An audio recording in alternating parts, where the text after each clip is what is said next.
नमस्कार दोस्तों। क्या आप जानते हैं कि सफल और असफल लोगों में फर्क किस्मत का नहीं बल्कि आदतों का होता है। यह ऑडियो बुक उन 7 आदतों पर आधारित है जो साधारण इंसान को असाधारण बना देती है। अगर आप अपने जीवन में बेहतर सोच, मजबूत आत्मविश्वास, सही निर्णय और स्थायी सफलता चाहते हैं तो यह ऑडियो बुक सिर्फ सुनने के लिए नहीं, जीने के लिए है। स्वागत है the 7 habits of highly effective people में।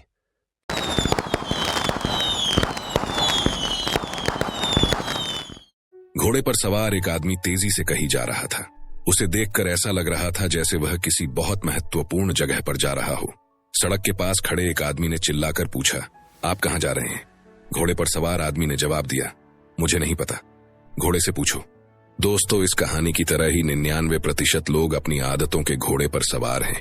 वे जानते ही नहीं कि वे जीवन में कहां जा रहे हैं, क्योंकि उनके जीवन को वे खुद नहीं चला रहे हैं, बल्कि उनकी आदतें उनको चला रही हैं। इंसान अपनी आदतों का गुलाम होता है। आदत ही किसी इंसान को बनाती भी है और आदत ही किसी इंसान को बिगाड़ती भी है। आदत अच्छी होगी तो जीवन निखर जाता है और आदत बुरी होगी तो जीवन बिखर जाता है। इसलिए दोस्तों, आज हम ऐसी 7 आदतें सीखेंगे जिन्हें विश्व के हर महान, दौलतमंद और सर्वश्रेष्ठ लोगों ने अपनाया है और अपने जीवन को सर्वश्रेष्ठ बनाया है। 7 habits of highly effective people इस बुक की मदद से।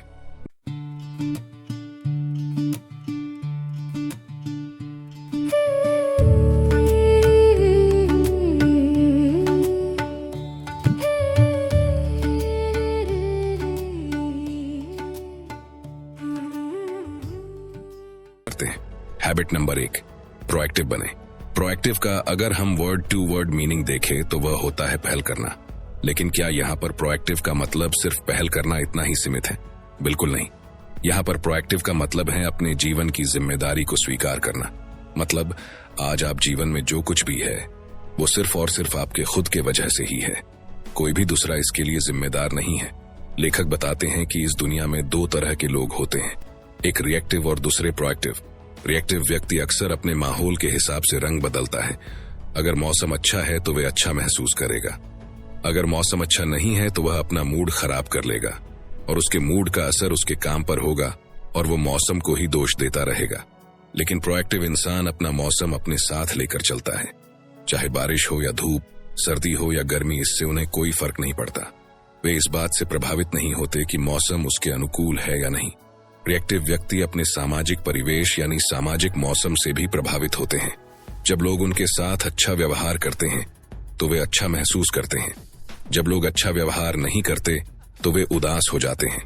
रिएक्टिव व्यक्ति दूसरों के व्यवहार से प्रभावित होकर जीवन बनाते हैं और दूसरे लोगों को खुद को नियंत्रित करने की अनुमति दे देते हैं। परंतु प्रोएक्टिव व्यक्ति अपने जीवन मूल्यों द्वारा संचालित होते हैं, जिन्हें उन्होंने सावधानी पूर्वक विचार करके चुना है और अपने जीवन में अपनाया है। रिएक्टिव और प्रोएक्टिव लोगों के बीच दिन और रात जितना अंतर होता है। कैसे? चलिए समझते हैं। रिएक्टिव लोगों की भाषा कुछ इस तरह की होती है, मैं इन परिस्थितियों में कुछ नहीं कर सकता। जबकि प्रोएक्टिव इंसान सेम परिस्थितियों में बोलता है कि इन परिस्थितियों में भी हम बहुत कुछ कर सकते हैं। आइए हम अपने विकल्पों के बारे में सोचते हैं। रिएक्टिव इंसान बोलेगा वह मुझे गुस्सा दिला देता है, जबकि प्रोएक्टिव इंसान बोलेगा मैं अपनी भावनाओं को नियंत्रित कर सकता हूँ। रिएक्टिव इंसान बोलेगा मैं नहीं कर सकता। प्रोएक्टिव इंसान बोलेगा कम से कम मैं कोशिश तो कर ही सकता हूँ। रिएक्टिव लोग अपनी स्थिति के लिए खुद को छोड़कर बाकी सबको दोष देते हैं, दूसरे लोगों को, परिस्थितियों को, यहाँ तक कि ग्रह नक्षत्रों को भी। तो पहली आदत से हम क्या सीख सकते हैं? जवाब है प्रोएक्टिव बने। मतलब आज आप जो कुछ भी हो वो आपके द्वारा लिए गए निर्णयों की वजह से ही हो और भविष्य में जो भी बनेंगे वो भी सिर्फ और सिर्फ आपके द्वारा लिए गए निर्णयों से ही बनेंगे। कोई भी दूसरा व्यक्ति इसके लिए ना तो जिम्मेदार था और ना ही होगा। इसलिए आज से ही अपने जीवन की जिम्मेदारी स्वीकार कर ले। विश्व के हर एक महान लीडर के अंदर आपको ये आदत मिलेगी ही मिलेगी।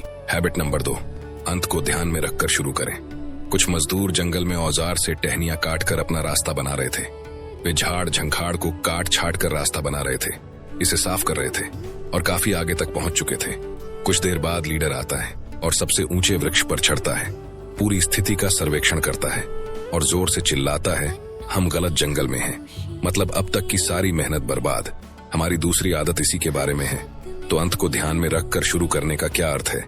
अंत को ध्यान में रखकर शुरू करने का मतलब है अपनी मंजिल को अच्छी तरह समझकर यात्रा शुरू करना। इसका अर्थ यह समझना है कि आप कहां जा रहे हैं, ताकि आप बेहतर ढंग से यह जान सकें कि आप वर्तमान में कहां हैं, ताकि आपके भविष्य के कदम हमेशा सही दिशा में हों। इसका मतलब है कि अपने जीवन का प्रमुख लक्ष्य तय करना और उस लक्ष्य को पाने के लिए जो रास्ता आपने चुना है उसकी समय समय पर जांच करते रहना कि आप अभी भी सही रास्ते पर हैं या नहीं। अगर आप रास्ता भटक जाएंगे तो मंजिल को तो भूल ही जाइए। ये बहुत आसानी से हो सकता है कि सफलता की सीढ़ी पर चढ़ने के लिए आप कड़ी मेहनत करते जाएं और अंत में आपको पता चले कि आपकी सीढ़ी गलत दीवार पर टिकी हुई थी। अंत को ध्यान में रखकर शुरू करें। इस सिद्धांत पर आधारित है कि सभी चीजें 2 बार बनती हैं, पहले दिमाग में और उसके बाद हकीकत में। फॉर एग्जाम्पल, जब आप कोई मकान बनाते हैं तो पहली कील को हथौड़े से ठोकने से पहले ही आप मकान की योजना पूरे विस्तार से बनाते हैं। आप बहुत स्पष्टता से यह देखने की कोशिश करते हैं कि आप किस तरह का घर चाहते हैं। अगर आप परिवार केंद्रित घर चाहते हैं तो आप एक बैठक रूम या हॉल की योजना बनाते हैं जहां परिवार के सब लोग सहजता से एक साथ उठ बैठ सकें। आप सरकने वाले दरवाजों तथा बाहर के आंगन की योजना बनाते हैं जहां बच्चे खेल सकें। आप काफी मेहनत से सोचते हैं। आप अपना दिमाग तब तक दौड़ाते हैं जब तक आप स्पष्ट रूप से अपने मन में यह तस्वीर न देख लें कि आप क्या बनाना चाहते हैं। फिर आप आर्किटेक्चर से इसका ब्लूप्रिंट बनाते हैं और तब जाकर कंस्ट्रक्शन शुरू करते हैं। यह सब मकान की नींव रखने से पहले किया जाता है। अगर ऐसा न हो तो मकान बनने के बाद बिल्डिंग में परिवर्तन करना आपको बहुत महंगा पड़ेगा, जिससे आपके घर की लागत दुगनी हो सकती है। कारपेंटर का नियम होता है 2 बार नापो और 1 बार काटो। मतलब काटने से पहले इस बात को पक्का कर लो कि आपने सही मेजरमेंट लिया कि नहीं तो आपको पछताना पड़ सकता है। आपको यह सुनिश्चित करना होता है कि प्रथम रचना यानी ब्लूप्रिंट सचमुच वही है जो आप चाहते हैं और आपने हर चीज के बारे में अच्छी तरह विचार कर लिया है। इसके बाद ही आप मकान को ईंट और सीमेंट से बनाते हैं। हर दिन आप निर्माण स्थल पर जाते हैं और ब्लूप्रिंट निकाल कर देखते हैं कि उस दिन क्या बनेगा। आप अंत को ध्यान में रखकर शुरू करते हैं। किसी हिल स्टेशन की यात्रा पर जाने से पहले आप अपनी मंजिल तय करते हैं और सर्वोत्तम मार्ग से यात्रा करने की योजना बनाते हैं। बगीचा लगाने से पहले आप अपने मस्तिष्क में और संभवतः कागज पर भी इसकी योजना बनाते हैं। भाषण देने से पहले आप उसे कागज पर लिखते हैं। आंगन में लैंडस्केपिंग करने से पहले आप उसकी कल्पना करते हैं। सुई में धागा डालने से पहले ही आप उन कपड़ों की डिजाइन बनाते हैं जिन्हें आप सिलना चाहते हैं। इसलिए हमेशा अंत को ध्यान में रखकर ही शुरुआत करना अच्छा होता है। हर इंसान जो दुनिया में महान बना है उसने इस आदत को अपनाया है और अगली बारी आपकी है। एक बात हमेशा ध्यान में रखें, प्रभावकारिता सिर्फ इस बात पर निर्भर नहीं करती कि हम कितने ज्यादा प्रयास करते हैं, बल्कि इस बात पर निर्भर करती है कि हमारे प्रयास सही जंगल में हो रहे हैं या नहीं। हैबिट नंबर 3, पहली चीजें पहले रखें। पहली और दूसरी आदतें तीसरी आदत के लिए पूरी तरह अनिवार्य हैं। वे तीसरी आदत की कंपल्सरी शर्त हैं। लेखक बताते हैं कि मेरे प्रिय निबंधों में से एक है the common denominator of success means सफलता का सामान्य सूचक। निबंध लिखने वाले ने अपना पूरा जीवन उस एक तत्व को खोजने में लगा दिया जो सभी सफल लोगों में समान हो। उन्होंने पाया कि वह सूचक कड़ी मेहनत, अच्छी किस्मत या कुशल मानवीय संबंध नहीं था। हालांकि सफलता पाने में ये सभी महत्वपूर्ण थे। तो फिर वह तत्व क्या था जिसको उन्होंने सबसे ऊपर रखा था? वह तत्व था पहली चीजों को पहले स्थान पर रखना, मीन्स प्रायोरिटीज फिक्स करना। उनका निष्कर्ष था सफल व्यक्तियों में वो काम करने की आदत होती है जिन्हें करना असफल व्यक्ति पसंद नहीं करते। यह जरूरी नहीं है कि सफल लोगों को भी वह काम करना पसंद हो, परंतु फिर भी वे उस काम को करते हैं। लेखक बताते हैं कि कुछ समय पहले मेरी पत्नी को एक सामुदायिक समिति की अध्यक्ष के रूप में काम करने का आमंत्रण मिला। उसके पास पहले से ही बहुत से महत्वपूर्ण काम थे, इसलिए वह दरअसल इस नए काम को नहीं करना चाहती थी। बहरहाल उसने इसे करने का दबाव महसूस किया और अंततः सहमत हो गई। फिर उसने अपनी एक प्रिय सहेली को फोन करके पूछा कि क्या वह भी इस समिति में काम करेगी। सहेली ने काफी देर तक उसकी बातें सुनने के बाद कहा, सैंड्रा, यह बहुत बढ़िया और सचमुच प्रशंसनीय काम लग रहा है। मैं सचमुच कृतज्ञ हूं कि आपने मुझे इससे जुड़ने का आमंत्रण दिया। मैं इससे गौरवान्वित हूं, परंतु कई कारणों से मैं इसमें भाग नहीं ले पाऊंगी। बहरहाल मैं आपको बताना चाहती हूं कि मैं आपके इस आमंत्रण के लिए कृतज्ञ हूं। सैंड्रा सुखद नहीं के अलावा हर तरह की प्रतिक्रिया के लिए तैयार थी। वह मेरी तरफ मुड़ी और आह भरते हुए बोली, काश मैंने भी ऐसा ही कहा होता। इस घटना से आप क्या सीख सकते हैं? आपको यह फैसला करना होगा कि आपकी सर्वोच्च प्राथमिकताएं क्या हैं। साथ ही आप में बाकी सभी चीजों को अच्छे तरीके से, मुस्कुराते हुए, बिना क्षमा मांगे नहीं कहने का साहस होना चाहिए। महत्वपूर्ण प्राथमिकताओं को हाँ कहने के लिए आपको बाकी गतिविधियों को ना कहना सीखना होगा। तो आपको करना क्या है? तो जवाब है, दिन के शुरुआत में ही एक लिस्ट बना ले जो आपको आज करने हैं। फिर उसके बाद देखे कि इसमें से सबसे अत्यावश्यक काम कौन सा है। अत्यावश्यक काम वे होते हैं जो इम्पोर्टेंट भी हैं और अर्जेंट भी। फिर आएंगे ऐसे काम जो इम्पोर्टेंट तो हैं लेकिन अर्जेंट नहीं है, उनको नंबर 2 पर रखे। इसी तरह से अपनी लिस्ट तैयार करे और सारे कामों को फटाफट निपटा डाले। फिर आते हैं ऐसे काम जो अत्यावश्यक भी नहीं है और इम्पोर्टेंट भी नहीं है, जैसे फोन की घंटी बजना। ऐसे कामों को ऑफिस आवर में करना अवॉइड करे। तो हैबिट नंबर 3 जो हमें याद रखनी है वो है, अपने कामों को प्रायोरिटीज के आधार पर व्यवस्थित करें और उस पर अमल करें। हैबिट नंबर 4, विन विन सोचे। लेखक कहते हैं कि मानवीय व्यवहार के 6 पैराडाइम होते हैं। नंबर 1 जीत जीत, नंबर 2 जीत हार, नंबर 3 हार जीत, नंबर 4 हार हार, नंबर 5 जीत और नंबर 6 जीत जीत या कोई संबंध नहीं। अब हम कुछ पैराडाइम्स को डिटेल में समझते हैं। नंबर 1 जीत जीत। अधिकांश लोगों में दोनों के संदर्भ में सोचने की प्रवृत्ति होती है, शक्तिशाली या कमजोर, हार्ड बॉल या सॉफ्ट बॉल, जीत या हार। परंतु इस तरह की सोच बेसिक रूप से दोषपूर्ण है।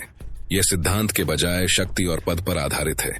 जीत जीत सिद्धांत इस पैराडाइम पर आधारित है कि सभी के लिए बहुत है और एक व्यक्ति की सफलता का अर्थ दूसरे की असफलता नहीं है। सफलता दूसरों की कीमत पर या उन्हें सफलता के दायरे से बाहर रखकर प्राप्त नहीं की जाती। जीत जीत समाधान होने पर सभी पक्ष निर्णय के बारे में अच्छा महसूस करते हैं और कार्य के प्रति निष्ठावान होते हैं। जीत जीत जीवन को कंपटीशन के रूप में न देखकर कोलैबोरेशन के रूप में देखती है। नंबर 2 जीत हार। ये कहता है, अगर मैं जीतता हूं तो आप हारते हैं। जीत हार तानाशाही की लीडरशिप शैली है। मैं जीत जाऊंगा, आप हार जाएंगे। ज्यादातर लोगों को जन्म से ही जीत हार की मानसिकता में गहराई से स्क्रिप्ट किया गया है। यह काम करने वाली पहली और सबसे महत्वपूर्ण शक्ति परिवार है। जब एक बच्चे की दूसरे से तुलना की जाती है, जब धैर्य, समझ या प्रेम इस तुलना के आधार पर दिया जाता है या छीन लिया जाता है, तो लोग जीत हार की सोच अपना लेते हैं। नंबर 3 हार जीत। कुछ लोगों की प्रोग्रामिंग हार जीत की होती है। मैं हार जाता हूं, आप जीत जाएं, आगे निकल जाइए, मेरे साथ मनचाहा सलूक कीजिए, मुझ पर पैर रखकर चढ़ जाइए। सब यही करते हैं। मैं हारने वाला हूं, मैं हमेशा हारता रहता हूं।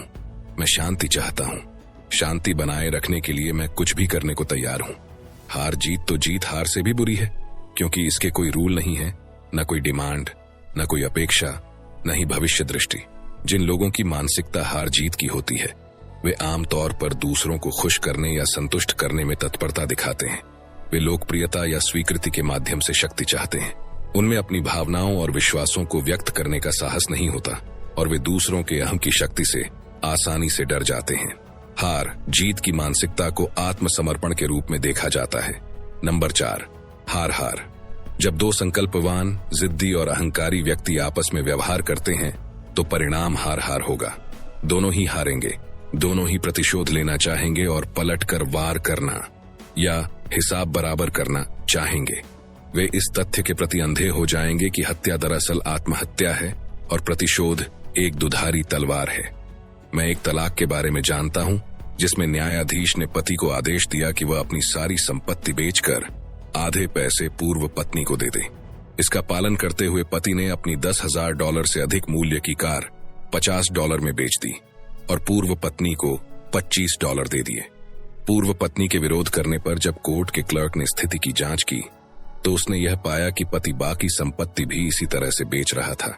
इसे कहते हैं हार हार सिचुएशन। नंबर 5 जीत। एक और आम विकल्प सिर्फ अपनी जीत के बारे में सोचना है।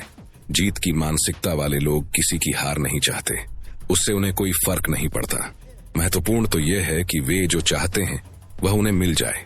जब कोई विरोध या प्रतियोगिता की भावना न हो तो जीत शायद दैनिक कामकाज में सबसे आम विधि है। जीत की मानसिकता वाला व्यक्ति अपने हितों को सुरक्षित रखने के संदर्भ में सोचता है और दूसरों के हितों को सुरक्षित रखने का काम उन्हीं पर छोड़ देता है। अब आपके दिमाग में यह सवाल आ रहा होगा कि कौन सा विकल्प सर्वोत्तम है, इनमें सबसे प्रभावकारी विकल्प कौन सा है? तो जवाब है, यह डिपेंड करता है। तो सर्वोत्तम विकल्प वास्तविकता पर या सिचुएशंस पर डिपेंड करता है। परंतु लेखक कहते हैं कि दरअसल अधिकांश स्थितियां परस्पर निर्भर वास्तविकता का हिस्सा होती हैं और उनमें इन 5 विकल्पों के बजाय जीत जीत ही एकमात्र सच्चा व्यावहारिक विकल्प है। इसलिए आपको भी, जहां तक भी पॉसिबल हो, जीत जीत या विन विन इस विकल्प के बारे में सोचना चाहिए। दुनिया के हर महान इंसान ने इस आदत को अपनाया है। हैबिट नंबर 5, पहले समझने की कोशिश करें, फिर समझे जाने की। मान लीजिए आपको अपनी आंखों में कोई परेशानी हो रही है और आप मदद के लिए आंखों के डॉक्टर के पास जाते हैं। थोड़ी देर तक आपकी तकलीफ सुनने के बाद वह अपना चश्मा उतारकर आपके हाथ में थमा देता है। वह कहता है, इसे पहन लीजिए। मैं यह चश्मा 10 साल से लगा रहा हूं और इससे मुझे सचमुच फायदा हुआ है। मेरे पास घर पर ऐसा ही एक और चश्मा है, आप इस चश्मे को ले जा सकते हैं।